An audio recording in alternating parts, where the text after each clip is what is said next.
All right, got this stack of textbook pages. That's like middle school science. All these fun facts about magnets, even instructions on how to make your own. It's really interesting how they introduce the concept. Starting with a story always helps, especially for younger kids. Yeah. The legend of Magnus, right? Yeah. His staff, iron-tipped, clinging to a rock. You'd think it was a myth. But it illustrates a key point. Natural magnets, or lodestones, pieces of magnetite. They were even used in ancient China for navigation. No way. So Magnus might have just stumbled on something sailors had been using for ages. That's pretty cool. Definitely is. And speaking of figuring things out, the next thing they jump into is this activity, identifying magnetic and non-magnetic materials, using what they call a magnet-stick to test different objects. Magnet on a stick? Seems pretty simple. It is, but gets the point across. Not everything reacts to a magnet the same way. Right, right. And it emphasizes those classic magnetic materials. Iron, nickel, cobalt. It makes you think about everyday objects, makes that magnet connection. Good way to make it relevant. So we've got magnets clinging to rocks, sticking to metals. What's next? Well, and the textbook gets into magnetic poles, uses that classic visual, iron filings sprinkled around a bar magnet, how they cluster around the ends. That's where the magnetic force is strongest. Ah, yeah, I remember that from school. Seeing those filings form lines like little soldiers aligning. It's a cool visual. And they explain that those poles, they always come in pairs, north and south. And no matter how small you cut a magnet, it'll always have both. Even like a grain of sand. Still has both poles. Absolutely. It's a fundamental property of magnets. Which leads to another interesting point, the connection between magnets and compasses. Right. The textbook talks about that Chinese emperor, Hong Ta. Yeah. His chariot had that direction-finding statue. Yeah. Always pointed south. Exactly. Imagine that, a built-in navigation system centuries ago.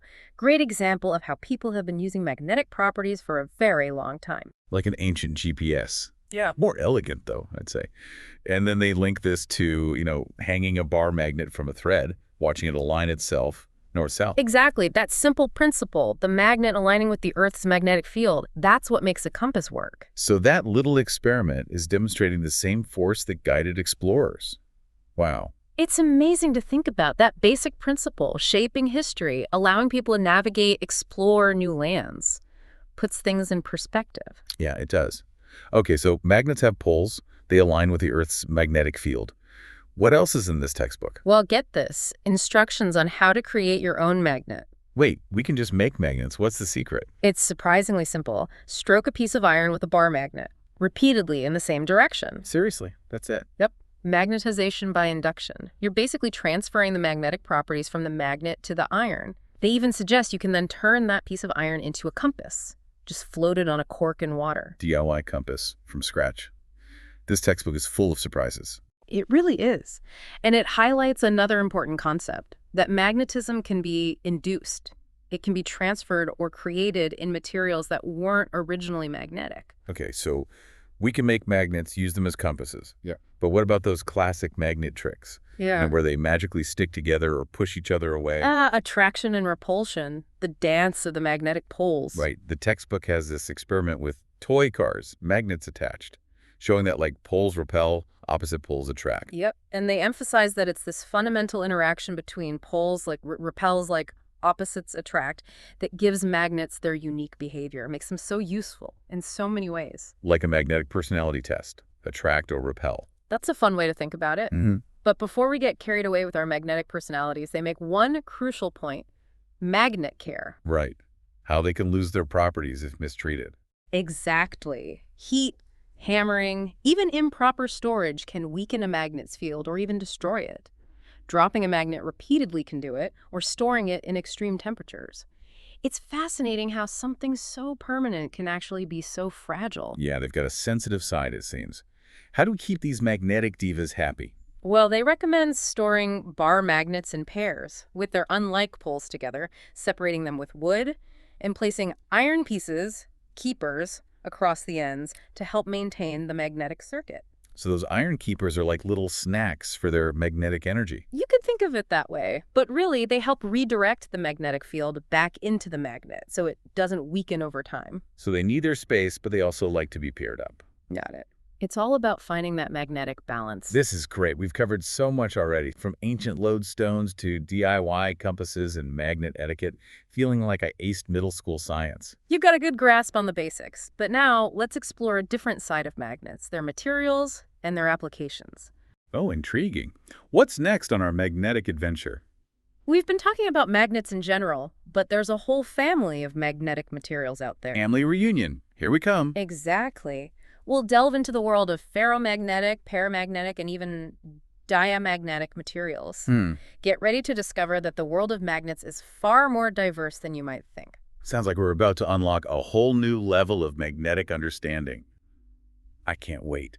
Family reunion time.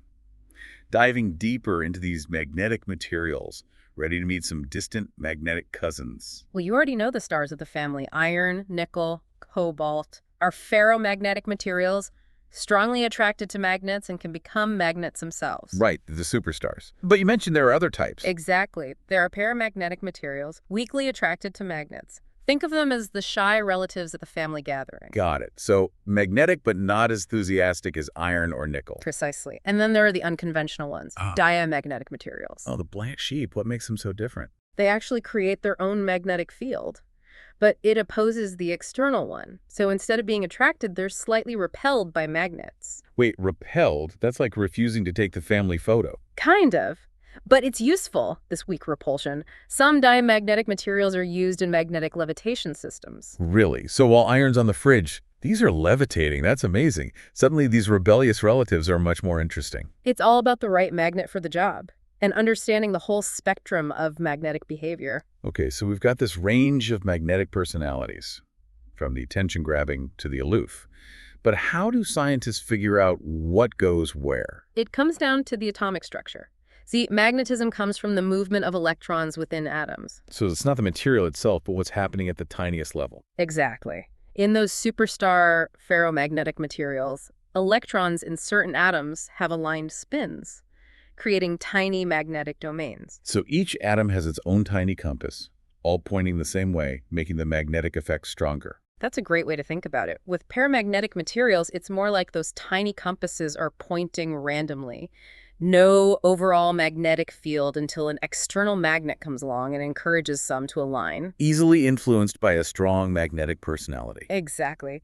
And with our diamagnetic rebels, the electron spins are paired up, cancels out their individual magnetic fields, but when you apply an external field, they shift slightly, creating a weak opposing field, pushing back against the magnetic flow. I'm liking these diamagnetic materials more and more. The independent thinkers of the magnet world. They definitely have their own charm. But all this, from strong attraction to subtle repulsion, comes down to that dance of electron spins at the atomic level. It's incredible how something so tiny can have such a big impact. It really shows how everything's connected. Smallest particles to largest objects, all influenced by these fundamental forces. Okay, we've got this family tree of magnetic materials, more complex than I thought. Where does this all go? What's the future of magnet research? One exciting area is developing materials with even stronger magnetic properties. Supermagnets could change so many technologies. Supermagnets. That sounds like something out of a comic book. What kind of superpowers are we talking about here? Imagine electric motors and generators that are way more efficient, data storage with much larger capacity, medical imaging with better precision. Unlocking a new level of technology. I've heard about superconductors being related to magnets. How does that fit in? Superconductors conduct electricity with zero resistance, and some, when they become superconductors, they also become incredibly strong diamagnets. So they're superconductors, A&D super repellers of magnets.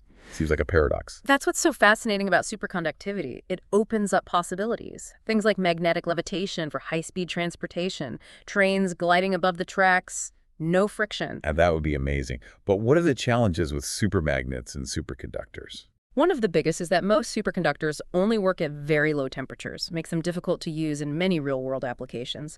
But scientists are trying to develop new types that operate at higher temperatures. So the key is unlocking those abilities at temperatures that are more, well, earthly. Exactly. It's challenging, but the potential is enormous. Imagine harnessing that power in our everyday lives. It's amazing that the future might depend on something as tiny as the spin of an electron. To wrap up, what's the one thing you want our listener to take away from all this? That magnetism isn't just on or off, it's a spectrum. From the strong attraction of ferromagnetic materials to the subtle repulsion of diamagnetic materials.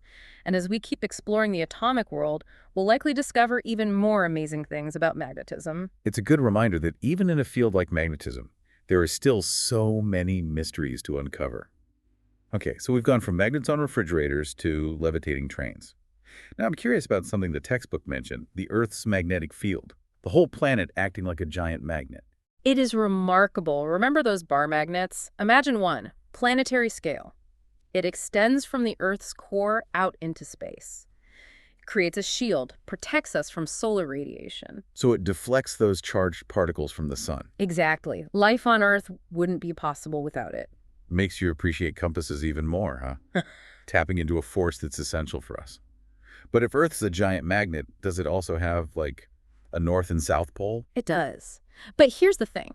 The geographic North Pole, the one at the top of the globe, is actually the magnetic South Pole. Wait, seriously, why is it flipped? Opposite poles attract, so the north end of a compass needle, it's attracted to the Earth's magnetic South Pole, which happens to be near the geographic North Pole. So my compass isn't lying, it's just pointing to a different kind of north.